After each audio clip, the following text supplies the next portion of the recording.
नाज़रीन गुडू वेझो पंजाब वासी मुगवी जो तशद्दुद थियल ऐं ॿोरी बंद लाश मिलियो आहे। वधीक तफ़सील मालूम कयूं था मेहरान टीवी जे रिपोर्टर शेरबाज़ खुसो खां। जी शेरबाज़, वधीक कहिड़ा तफ़सील आहिनि? जी बिल्कुल, कश्मीर शहर खां कुछ किलोमीटर जे मुफ़ासिले ते इसरार दमदमा वटि हिकु मुगवी जो ॿोरी में बंद पियल लाश हथ आयो आहे। ज़रीन मूजिबि मक़तूल खे कुझु ॾींहं अॻु कचे जॾ वारनि पारां अगवा कयो वियो। जन भुंग जी रक़म अदा न थियण ते मुगवी खे सख़्तु तशद्दुद जो निशानो बणायो।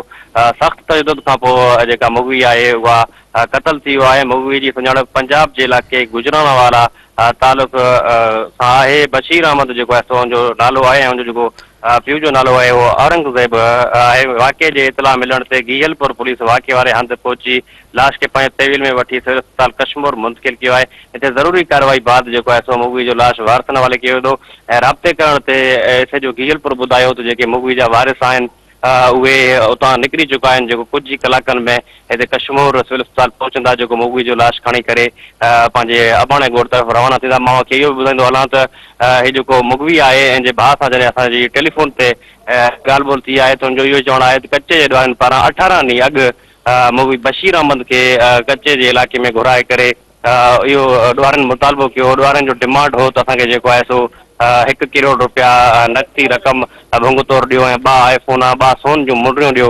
उहे असां ग़रीब हुजण सबबि असां न ॾेई सघियासीं, जंहिंजे करे असांजो जेको आहे सो मुगवी बशीर अहमद खे कचे जे ॾुआरनि सख़्तु तशद्दुद जो निशानो बणाए हुनखे क़तल करे छॾियो आहे। जी शेरबाज़, अव्हां जी महिरबानी।